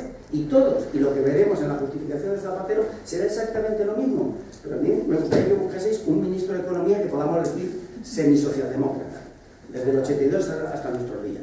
Lo primero ha sido satisfacer a los poderes económicos. Entonces, esto no es un problema específico nuestro, es un problema general. Cuando Gordon Brown llama por teléfono a Zapatero para que no entre el problema de la regulación de los hedge funds dentro de una de las cumbres de la Unión Europea, dura el tiempo que dura la conversación, se actúa así. Entonces, ¿qué podemos hacer en ese sentido? Hay una cuestión que lo único que modifica esto no es que de pronto está estructuralizado este problema. Se ha producido lo que Tim Wolfram definía como una asimilación estructural de las capas políticas. Entonces solamente lo mueve la sociedad. Eso solamente y además es que esto es también categórico. Todo el periodo magnífico de reformas de los 2 primeros años de Zapatero tienen el antecedente en 3 años de movilización social de 3 pares de nariz. Se consiguen los matrimonios gay, pero es que llevamos ya 2 o 3 años con cerca de 1 millón de personas en la calle sobre este tema. Por decirte, de un tema que económicamente no afecta. Y luego el otro factor es el factor democrático que decía Sebas. El factor democrático no cuesta dinero, porque no se hace. O sea, de las 21 demandas del 15M, de las más valoradas de las 20, 17 son de reforma política. ¿Por qué no se hacen o se dice que se van a hacer y se posponen para el futuro? ¿Por qué no van inscritas de forma permanente en la realización? Si hay cosas que no cuesta definirlas. O sea, lo de un puesto, un sueldo, es ponerse, hacerlo y ejercer, y ejecutarlo. Entonces, seamos también claros, porque para mí la batalla es muy de profundidad, no se modifica con textos, no se modifica nada. Los magníficos textos de la conferencia van a la basura el día que cambia la dirección del partido y dan otros, y esto ha sido así siempre. Entonces yo lo que creo que hay que mantener, en ese sentido, pues la apuesta de Línea Roja me parece excelente, un conjunto de propuestas que continúen perforando y implicándose en la movilización social, que es la que va a demandar estos cambios. Evidentemente desafección política y evidentemente muchísimos ciudadanos están decepcionados con la sensación de que los poderes que controlan y que toman las decisiones están por encima de los gobiernos. Pero también estoy convencido de que la derecha está encantada con este discurso, encantada, porque frente a lo que ocurría hace 50 años, que eran las clases trabajadoras las que tenían una conciencia de clase y se organizaban, curiosamente, en los comienzos del siglo XXI son las élites las que tienen la conciencia de clase. Ellos tienen muy claro cuáles son sus intereses y sus intereses están aquí, en su cartera. Entonces, los temas como la corrupción, los temas como la mayor o menor legitimidad democrática, se la repartinfla siempre y cuando sus intereses y el corazón de sus intereses, como ha dicho Enrique, no se toquen. Y ellos van a votar en masa y bien alineados. Y este es el gran drama de la socialdemocracia. O sea, al final, a veces, yo siento que hacemos debates que son muy interesantes, pero el resultado es una fragmentación del voto tremendo, una desafección, y debemos ser conscientes que eso beneficia a la derecha. No vamos a cambiar, las manifestaciones están bien, pero al final es el voto lo que va a cambiar las cosas, al menos así lo creo yo. Gracias. Vamos a dar de nuevo entrada al público. Asistente, ¿tú eres, perdona? Mario. Yo quería comentar una cosa, una pequeña opinión, ¿no?, sobre la desafección democrática que existe ahora mismo. Yo creo que mientras la socialdemocracia no haga bandera de un tema, el resto de medidas tampoco nos van a recuperar la credibilidad. Y es de una reforma de la Constitución. Yo creo que hay toda una generación, que creo que es la nuestra y la de mayores de 35, 40 años, que no creen en este sistema democrático. Y creo que no creen en él porque no está bien organizado y porque hay una Constitución que no le representa. Yo creo que cuando la socialdemocracia haga bandera de una reforma de la Constitución real, pues podrá empezar a ser creíble otra vez y podrá volver a actuar sobre otros campos como son la redistribución de la riqueza y tal. Y creo que esa reforma de la Constitución, que la reforma constitucional es básica para atacar además a una institución que creo que debe ser bandera y que permitiría ahorrarnos mucho dinero que se podría meter en otras cosas, que es la monarquía, ¿no? Y aparte, después creo que debería también introducir un cambio en la ley electoral, que es, yo sé que al PSOE nunca le beneficiará esto, pero creo que es básico que si tenemos dos cámaras, que hagamos uso de ellas y que sean para lo que tienen que ser. Veo que hay un sistema que la gente desconfía de él porque realmente no está diseñado para una cosa pero no funciona para ello. Entonces yo creo que cuando la socialdemocracia haga bandera de esas reformas que creo que son básicas, pues creo que podrá también empezar a ser creíble en otros ámbitos. Gracias. Pidiera la palabra a Coro, pero como es una línea roja, por cortesía vamos a ceder la primera, si no te importa, Coro, a quien se acoge en su casa. Había que apuntar muchísimo. Me ha sorprendido que vosotros, y muchas veces estamos hablando todo el rato de estado de bienestar. Deberíamos de cuestionarnos, y yo creo que se ha apuntado a través de Enrique, hasta qué punto sí que en verdad ha existido un estado de bienestar en España. Si lo miramos históricamente tendremos que ponerlo en duda. Por lo tanto, no ha habido lo que se llama una redistribución de la vida.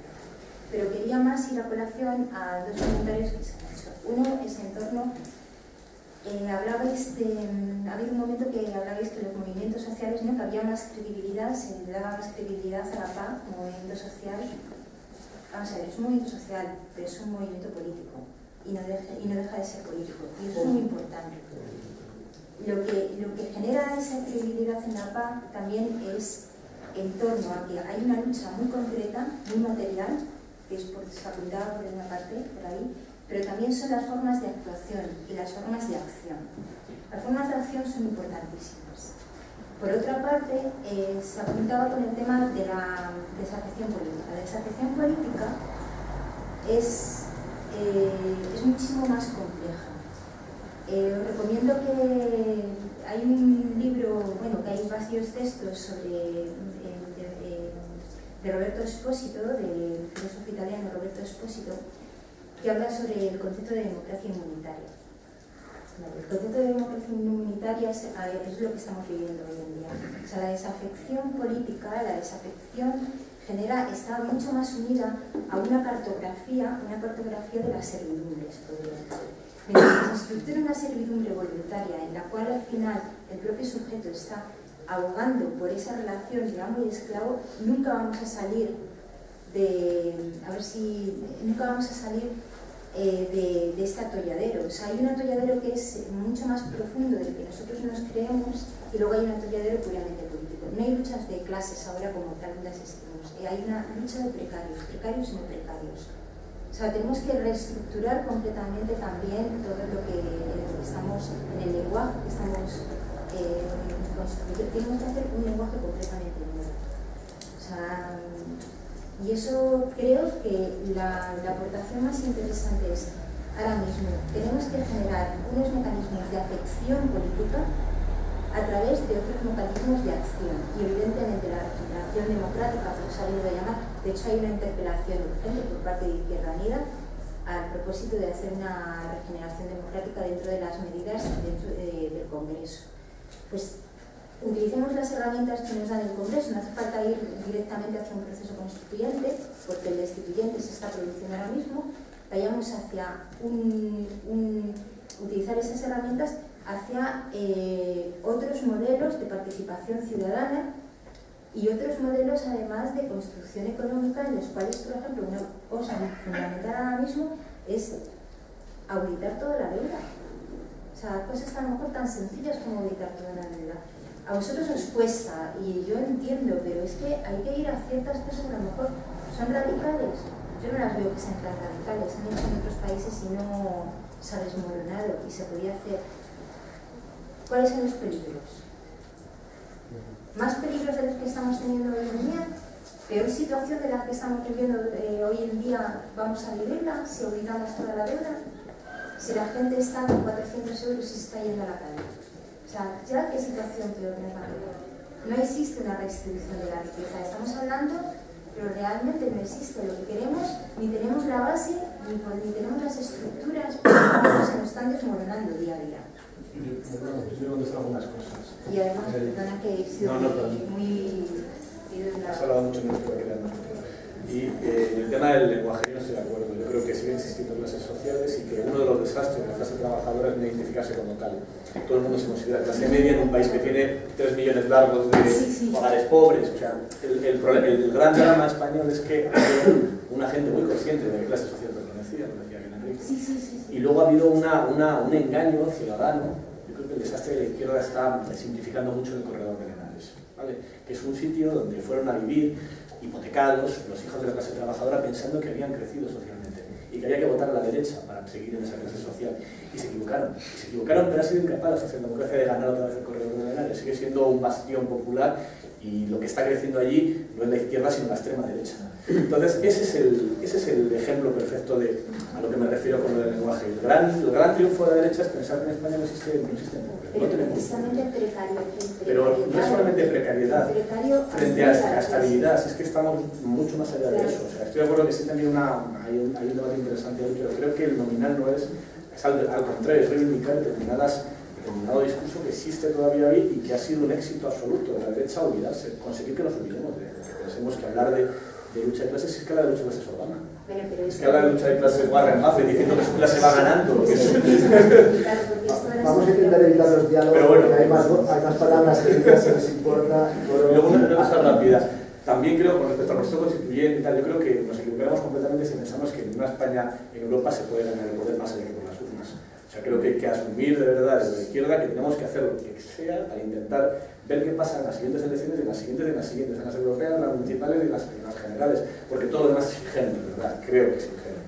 Creo que pensar que desde la calle se puede hacer un montón de cosas, pero al final lo que se genera es frustración. Esta sensación de vamos a acabar con el gobierno no cae, porque esté amurallado el Congreso de los Diputados, está perfecto para eso, es el caos y nosotros hacemos una muralla, hacemos la zona amurallada del Congreso, no nos beneficia, hay que construir desde luego desde la calle, hay que hacer un montón de cosas y no solo hay ninguna movilización, pero hay que tener claro a dónde vamos, y vamos a las urnas, a intentar ganarlas. Claro, pero por eso te vamos a dejar que entre más gente en el debate se nos importa.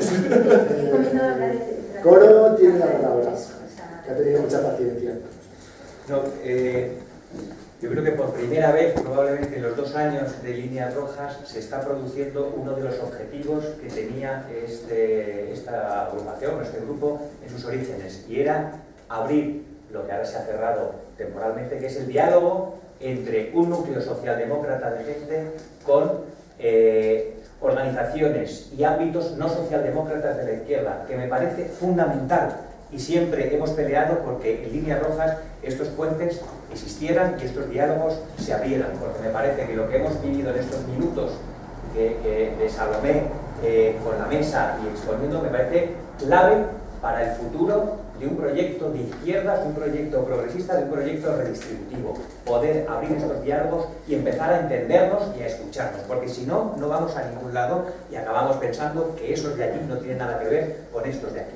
Dicho esto, y como ha sido una cosa que no me lo esperaba porque no me tocaba el turno y tal, 2 cosas muy rápidas. Una, se menciona el pacto social del año 45, ese espíritu del 45 que habla Ken Loach, que no fue posible si no hubo grandes movilizaciones de la clase trabajadora en ese momento de Europa y además el Ejército Rojo. Pero bueno, exactamente. Hoy, la movilización popular y social, por lo menos en el ámbito que defiende o donde se inscribe Líneas Rojas, que es la socialdemocracia, es débil si no nula. Y mientras en el distrito de Carabanchel gane el Partido Popular, creo que no van a poder ponerse en marcha medidas pre- y redistributivas. Así de claro. ¿Cómo lo hacemos?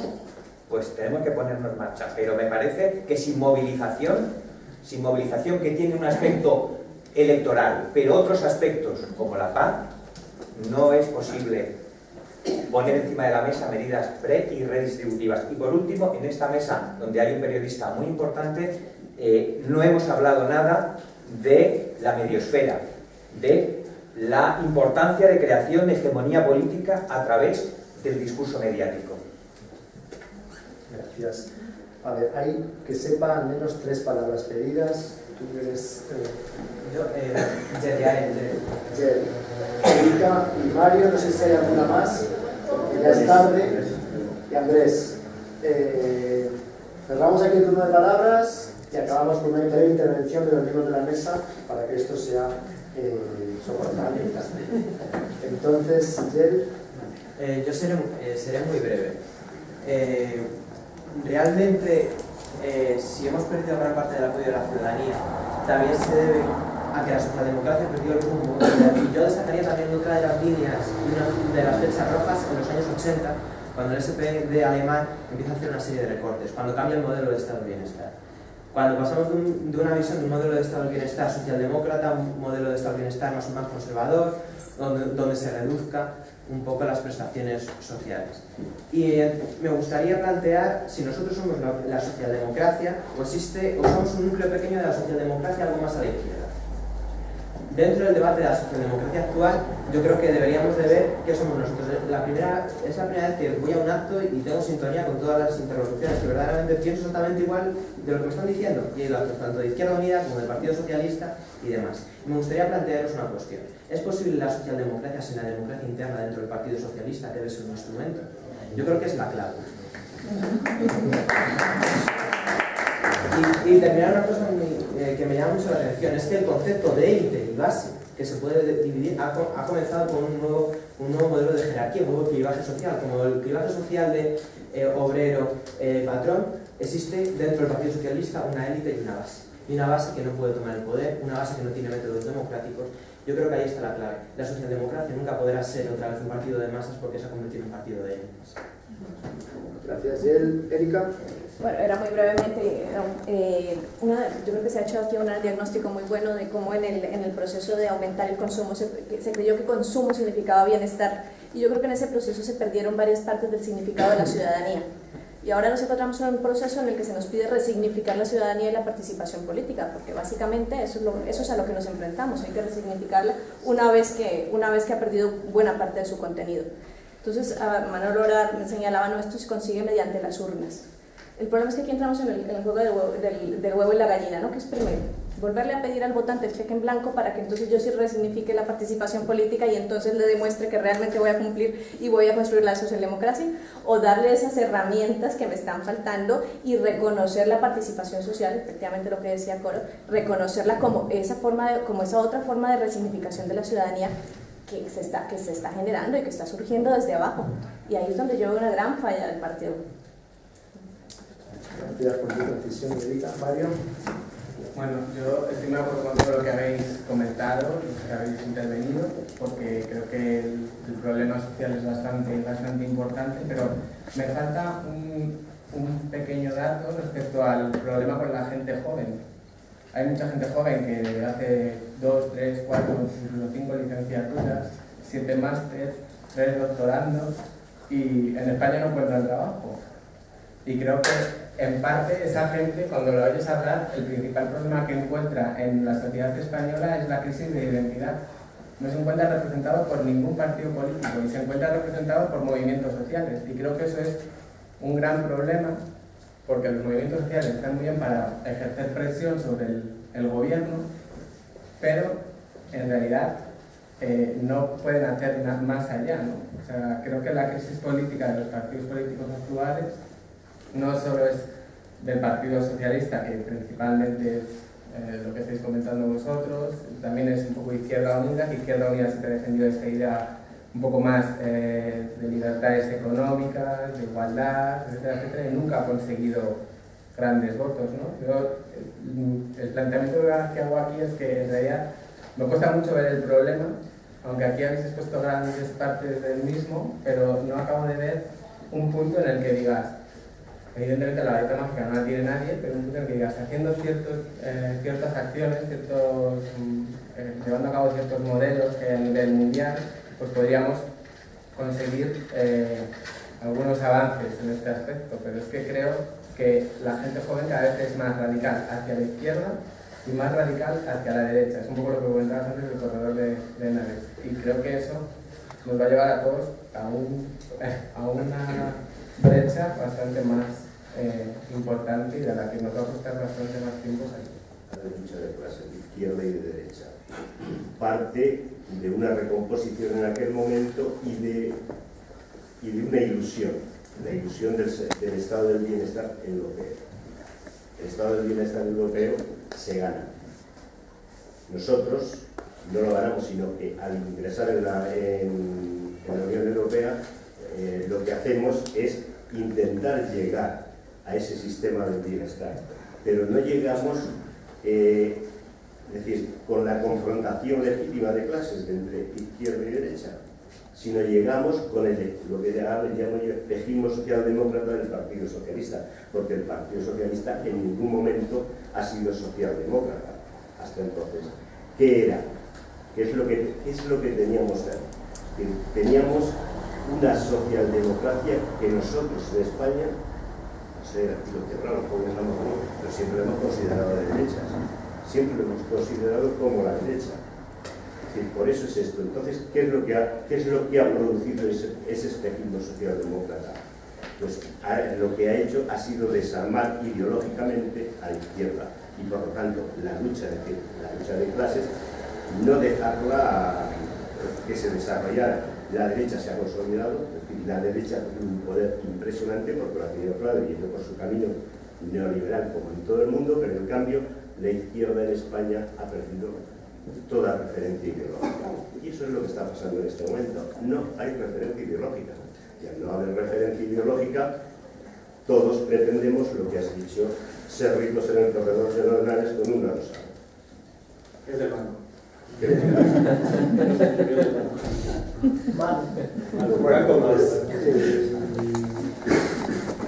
que podemos cerrar el debate, ha sido muy informado. Afortunadamente, damos un par de minutos o tres a cada uno de los miembros de la mesa por si quieren hacer una última conclusión. Diré tres cosas para concluir. Creo que la recuperación para que la socialdemocracia recupere el favor de una mayoría del electorado tiene que hacer al menos tres cosas fundamentales. En primer lugar, tiene que tener un programa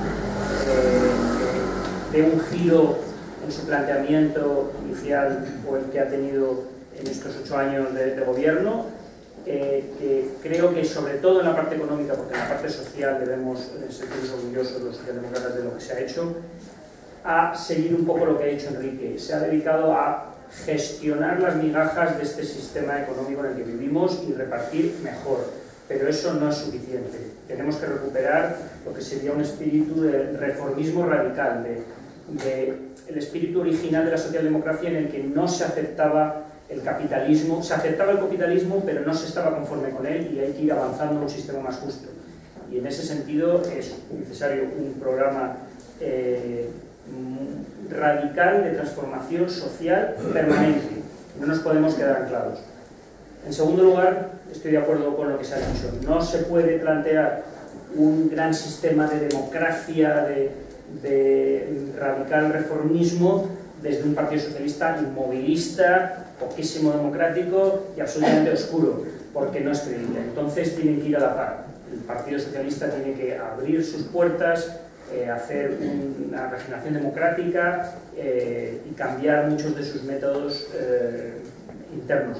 Y en tercer lugar, e insisto en lo que he dicho, muchas de las cosas que se plantean y se quieren hacer realmente no se pueden hacer. Es muy complicado hacerlas en el mundo en el que vivimos desde una perspectiva de nación, porque el poder de los mercados y el poder de los gobiernos está absolutamente desequilibrado. Por eso la importancia de llevar la lucha partidaria y la lucha de la socialdemocracia a Europa y luchar porque la pérdida de poder que tienen los gobiernos nacionales se transfiera a un verdadero gobierno democrático europeo en donde hay una confrontación política. Nada más. Bueno, yo estaba pensando en uno de los datos que os había ofrecido y que creo que Salomé sacó a colación, que es que gran parte, bueno, las encuestas, al pasar gran parte de la ciudadanía piensa que movimientos como la PASO, la Forma, de pues canalizar las demandas de la ciudadanía y que los partidos políticos dejan de ser ese vínculo entre ciudadanos y toma de decisiones en la política. Eso por un lado. Pero por otro lado tenemos gran parte de la población de Cordón de Henares, como tú dices, que pues, son gente que socioeconómicamente cumplen con el perfil del votante de izquierda, también como mencionaba Cordón de Henares, pero que están totalmente apáticos, que es la otra parte de antes que yo mencionaba, o que su apatía lleva a que voten o que no voten o que voten a la derecha. Ahora bien, la crisis y todo este proceso que estamos viendo ha reforzado estas dos especies de colectivos. Tenemos ahora muchísima más gente con conciencia política, trabajando en movimientos sociales, cuestionando las vías tradicionales de ser política, exigiendo una regeneración democrática, pero por otro lado tenemos gente apática que no vota a la derecha o no vota, etcétera, etcétera. Estos dos colectivos son a gran parte de la población y la socialdemocracia yo creo que está en un punto intermedio, donde tiene que evitar por un lado lo que decía Alberto, en donde no caigamos en PP y PSOE lo mismo y que tampoco caigamos en necesitamos hablar un lenguaje totalmente diferente. Yo como investigador social curioseo en ambos mundos y soy incapaz de ver que, por eso mencionaba yo a Corrientes del 15, veo incapaz la posibilidad de que querramos que el resto de España sea como todos los que estamos en la plaza del 15M y que hagamos así y que hablemos de hegemonía y que empecemos a cambiar toda la estructura de la ahí es donde yo apuntaba. La socialdemocracia no puede apuntar a un proyecto de nueva sociedad o de hombre nuevo. Esto es, yo creo que tiene un punto, Nacho es ingenuo, yo digo utópico. Entonces tiene la difícil tarea la socialdemocracia de estar en una posición que conjugue esta posición de escépticos y gente democráticamente que serían potenciales votantes de izquierda y esta nueva regeneración política de bases. Ahora bien, uno de los chicos aquí hacía mención a la juventud y a la necesidad de cambiar la Constitución. Cambiar la Constitución podría ser uno de los mecanismos por los cuales la socialdemocracia podría incorporar todas estas demandas que estamos diciendo. No sé si es el más correcto o no, podría ser uno, pero sí es indicativo, como decía Coro, este diálogo entre dos posturas diferentes, de que la socialdemocracia o los líderes de los partidos socialdemócratas lo que sí tienen que ser tienen que ser actores sin complejos. No vale refugiarnos en lo que conocemos cómo funciona. Tienen que arriesgar, ser valientes y ser complejos, atreverse a hacer cosas diferentes, escuchando a ambos lados del espectro político. Fíjate que tu intervención, cuando hablabas de la Constitución, la reforma electoral, la República, iba un poco lo que decía antes de la distinta reivindicación de lo que hacen los ciudadanos jóvenes frente a sus padres, de qué es democracia. Democracia son libertades, valores, y democracia es también bienestar. Para otra generación, democracia era bienestar, y para ti, con razón, son valores. Es una cuestión de valores, de que no puede haber alguien que sea más que nadie, de que tiene que haber que todos los votos tienen que ser iguales en todos los sitios. Determinadas cuestiones que tienen que ver con valores. Lo que pasa es que a veces en los valores se pierden algunas cosas. Por ejemplo, se pierde, yo creo que, luego la ingenuidad. Yo creo que es más importante una ley de transparencia para evitar la corrupción que una reforma de la ley electoral.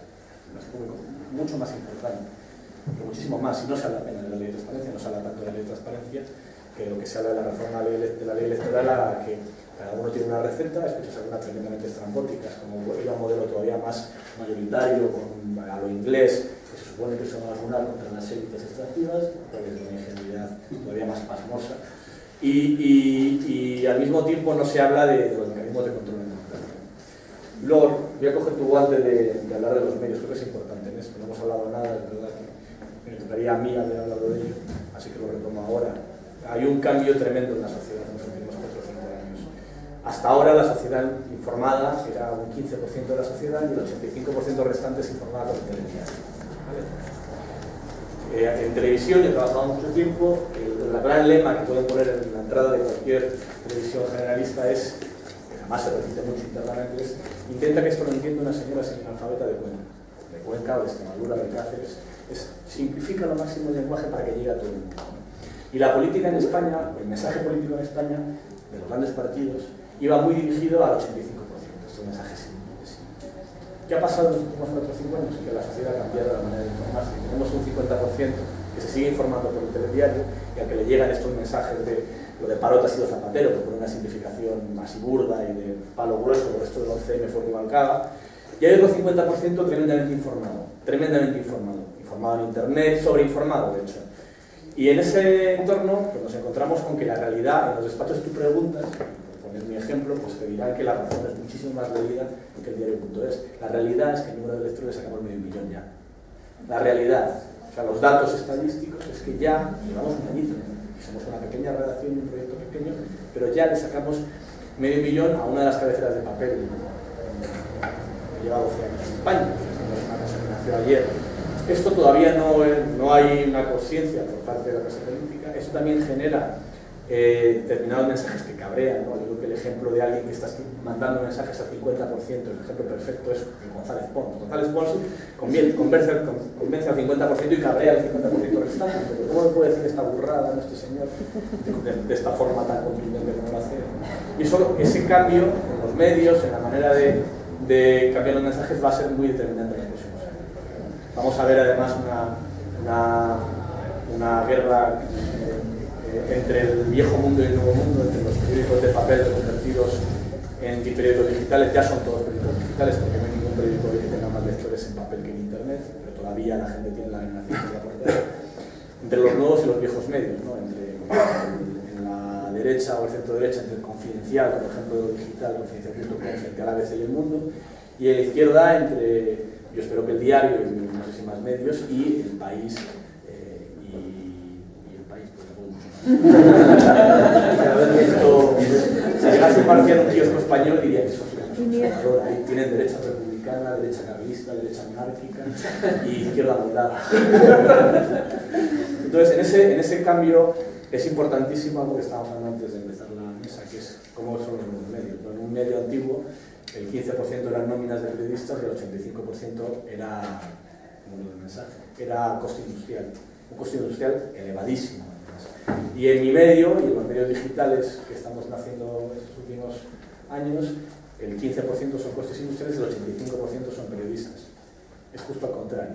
Y eso lleva a un mundo en el cual, aquí donde me veis, soy dueño de la mitad de mi periódico. Y no es que sea rico de casa, el resto del periódico lo tenemos entre la propia redacción y es nuestro ahorro lo que permite que el diario.es haga todos los días. Esto es un cambio tremendo, ¿no? Porque en el momento que, volviendo a terminología muy vieja, terminología marxista, hemos cogido los medios de producción, nos hemos hecho nuestros. Y eso en mi mundo era imposible. En la prensa, la idea de que un grupo de periodistas pudiese montar un medio que pasa por encima el diario impreso nacional del Grupo Planeta, eso es imposible. Eso era imposible. Hace 10 años digo que eso va a provocar, yo creo que muchos cambios en el futuro interesantísimos y difíciles de predecir. Gracias, Borja. Bueno, pues muy brevemente, por no alargar más se han dicho muchísimas cosas interesantísimas. Por apuntar algo, no sé, algo que sí quería subrayar, ¿no? Antes has hecho un comentario el tema de la corrupción, la desafección ciudadana, ¿no? Yo creo que efectivamente la desafección ciudadana responde a múltiples causas, múltiples factores, pero sí hay uno que la ciudadanía identifica como causa principal, sin duda es la corrupción. Y vivimos, bueno, pues eso, en un país que tiene muchísimos problemas, que se desmorona en muchos sentidos, y es absolutamente imprescindible que los partidos de izquierda, todos los partidos, pero en fin, yo apelo a los de izquierda, apelo sobre todo al Partido Socialista, que sea absolutamente contundente con los casos de corrupción o de corruptelas o cualquier cosa por el estilo, ¿no? Yo creo que el trauma que ha vivido la sociedad ha sido tan brutal que durante un largo tiempo tenemos que ser probablemente excesivamente duros en el enjuiciamiento del comportamiento de los representantes políticos. Los representantes políticos tienen que ser ejemplares. Tienen que ser ejemplares, siempre han tenido que ser ejemplares, pero desde luego nosotros vamos a tener que tener a representantes particularmente ejemplares durante un tiempo. Y no vale ningún tipo de sombra ni nada por el estilo. Y yo en ese sentido creo que el PSOE sigue todavía muy despistado, ¿no? Es decir, que por mucho que, bueno, en fin, que ha habido algún gesto, alguna cosa, sigue todavía a años luz, y eso abre una brecha respecto a la ciudadanía que es algo imprescindible para recuperar la credibilidad. Y un apunte más, simplemente, sobre el cambio institucional, la reforma de la Constitución, la reforma de las instituciones. Yo no digo que eso no sea necesario, hay muchas cosas que se pueden mejorar, pero es importante tener un poco de perspectiva histórica, ¿no? Y si vemos, por ejemplo, si cogemos el Tribunal Constitucional y vemos cómo funcionaba el Tribunal Constitucional de los años 80 y cómo funciona el Tribunal Constitucional ahora, bueno, la institución es la misma, el funcionamiento, las reglas de funcionamiento son los mismos. Aquello era una cosa muy seria, con gente más conservadora, con gente más progresista, con una cosa muy seria, y lo que tenemos ahora, pues, en fin, resulta cada vez más preocupante. Ese es el problema.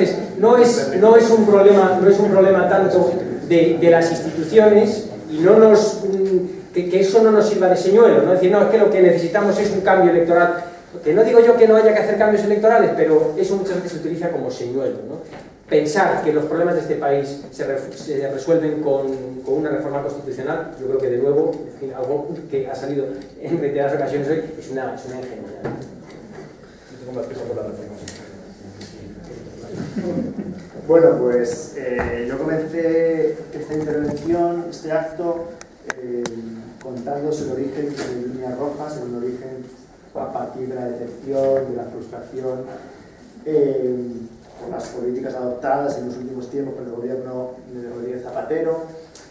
Como un grupo de amigos, de conocidos, desconocidos, nos juntamos e intentamos transformar esa decepción, esa frustración en energía positiva para intentar construir un discurso alternativo, intentar fijar en forma de 12 líneas rojas que tenéis a vuestra disposición en nuestro blog algunas ideas clave, ideas fuerza que nos parecían irrenunciables para un partido que es auténticamente socialdemócrata. Creemos que ese objetivo en alguna medida está logrado y desde luego se ha visto muy enriquecido con las aportaciones hoy mismo de muchos de vosotros que habéis tenido la oportunidad de compartir ideas, reflexiones, críticas, y bueno, confiamos en que este proyecto que cumple 2 años ahora tenga una larga vida por delante y que sigamos contando con vosotros y con muchos más para seguir marcando o intentando marcar algunas líneas rojas a un partido, en este caso el Partido Socialista, que a veces creemos que está un poco despistado y que no le viene mal que gente que no tiene aspiraciones, al menos como grupo, de tipo orgánico o demás, sino simplemente programáticas, ideológicas, bueno, se deje influenciar algo, ¿no? Yo creo que esos aires frescos que aquí ya habéis podido comprobar que discurren por esta sala, pues también lleguen hasta Ferraz y en fin, cambien los rumbos de la historia del Partido Socialdemócrata de España.